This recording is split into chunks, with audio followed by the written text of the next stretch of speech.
आखिर भगवान कृष्ण ने अर्जुन को ही क्यों चुना, कर्ण को क्यों नहीं? क्या कर्ण एक शक्तिशाली योद्धा नहीं था? क्या कर्ण ने पुण्य नहीं किए थे? और आखिर वह कौन सा पाप था जिस वजह से कर्ण को ये सब भुगतना पड़ा? आपका स्वागत है देवराज मिस्ट्री। यहाँ हम करेंगे हिंदू धर्म से जुड़ी कुछ रहस्य की बातें। अगर आप चाहते हो कि आपका समय सही जगह पर खर्च हो तो अभी आप सही रास्ते पर हो। इसीलिए अभी हमारे चैनल को सब्सक्राइब कीजिए और खो जाइए इस वीडियो में। महाभारत को 5000 वर्ष से अधिक बीत गए। नर और नारायण रूपी भगवान कृष्ण वैष्णव धाम लौट गए। अधर्म पर धर्म की जीत हुई, लेकिन कुछ ऐसे सवाल पीछे छूट गए जो आज भी सोचने पर मजबूर कर देते हैं। उन्हीं सवालों में से एक सवाल है कि आखिर भगवान कृष्ण ने अर्जुन को ही क्यों चुना, कर्ण को क्यों नहीं? कर्ण भी एक महाबली योद्धा था और साथ ही साथ सूर्य देव का पुत्र भी। कहा जाता है कि इंसान अपने पूर्व जन्म के कर्म और करते हुए कर्मों के अनुसार इस दुनिया में अपने जीवन को व्यतीत करता है। उसे अपने कर्मों के अनुसार ही इस दुनिया में फल की प्राप्ति होती है। और कुछ ऐसा ही हुआ था सूर्य पुत्र कर्ण के साथ। शास्त्रों में बताया गया है कि कर्ण पिछले जन्म में कुछ ऐसे पाप करके आया था जिस वजह से इस जन्म में उसे भुगतना पड़ा। कर्ण अपने पिछले जन्म में एक दैत्य था, एक महाभयंकर असुर जिसका नाम था दंभोदवा। दंभोदवा एक महाशक्तिशाली असुर था जिसने सूर्य देव की घोर तपस्या की और उस तपस्या के बाद उसने सूर्य देव से अमर होने का वरदान मांगा। लेकिन सूर्य देव ने उसे बताया कि ये वरदान केवल और केवल त्रिदेव ही दे सकते हैं। लेकिन दंभोदवा बड़ा ही चतुर था। उसने सूर्य देव से वरदान में हजारों कवच मांग लिए और साथ ही साथ ऐसा वरदान भी मांगा कि उसे केवल वही मार सकता है जो घोर तपस्या करता हो। ऐसा वरदान प्राप्त करने के बाद दंभोदवा अत्याचारी हो गया। उसने अत्याचार करना शुरू कर दिया। उसका अत्याचार इतना बढ़ गया कि उससे देवता भी परेशान रहने लगे थे। वे अपनी शक्ति के घमंड में मन चाहे अपराध करने लगा। उस पर 1000 कवच होने की वजह से उसका नाम सहस्त्र कवच पड़ गया। वहीं दूसरी तरफ सती जी के पिता ने यानी कि दक्ष प्रजापति ने अपनी पुत्री मूर्ति का विवाह ब्रह्मा जी के मानस पुत्र धर्म से किया।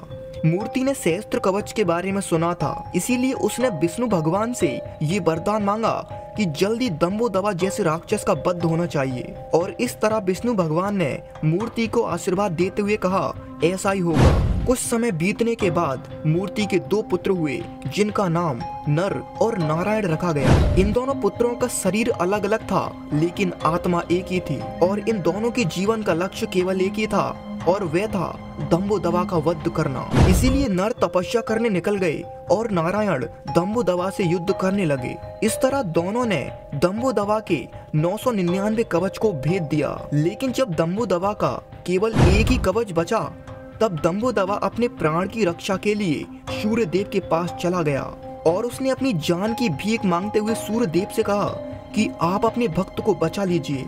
और इसी कारण सूर्य देव ने अपने भक्त की जान बचाने के लिए उसे छुपा लिया। जब नर और नारायण दोनों सूर्य देव के पास दंभोदवा को खोजने के लिए गए तब सूर्य देव ने अपने भक्त की जान बचाने के लिए नर और नारायण दोनों को साफ इनकार कर दिया कि वे किसी दंभोदवा को नहीं जानते। लेकिन नर और नारायण ये बात अच्छी तरह जानते थे, इसीलिए नारायण ने सूर्य देव को ये श्राप दिया कि आप एक पापी को उसके पाप भुगतने से बचा रहे हो, इसीलिए आप भी एक पापी हुए और इसीलिए आपको भी इसके साथ इसके पाप भोगने होंगे। नारायण ने सूर्य देव से कहा कि इस पापी के साथ आपका भी धरती पर जन्म होगा और आप भी इसके साथ इसके पाप के भागी बनोगे। इसके साथ ही सतयुग और त्रेता युग समाप्त हुए और शुरू हुआ द्वापर युग। कई समय बीतने पर जब द्वापर युग अपने चरम सीमा पर आया तो कुंती ने अपने वरदान की जांच करने के लिए सूर्य देव का आह्वान किया और उससे उन्हें प्राप्त हुआ कर्ण। जन्म के समय कर्ण जो कवच अपने साथ लाया था वह वही कवच था जो दंभोदवा के साथ आखिरी कवच रह गया था। साथ ही नर और नारायण के रूप में अर्जुन और भगवान कृष्ण ने जन्म लिया। कर्ण में जो तेज था वह सूर्य देव का ही तेज था, जिस वजह से उसके अंदर सूर्य देव का भी अंश था और इसी वजह से कर्ण अत्यधिक प्रतिभाशाली और तेजस्वी था।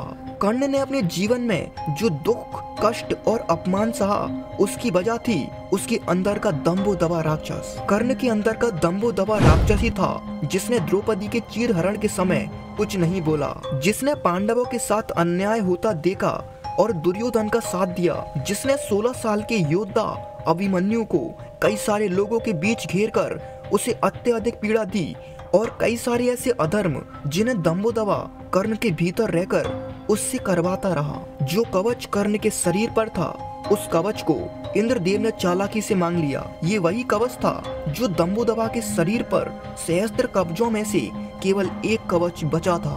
और इस तरह महाभारत के युद्ध में अर्जुन के तीर के प्रहार से कर्ण मारा गया, और यही एक वजह थी जिस वजह से कृष्ण ने अर्जुन को चुना, ना कि कर्ण को। तो फिर बताइए दोस्तों, ये जानकर आपको कैसा लगा? अगर ये जानकारी आपको अच्छी लगी हो तो कमेंट जरूर कीजिए। मिलते हैं नेक्स्ट वीडियो में, तब तक के लिए जय श्री कृष्णा।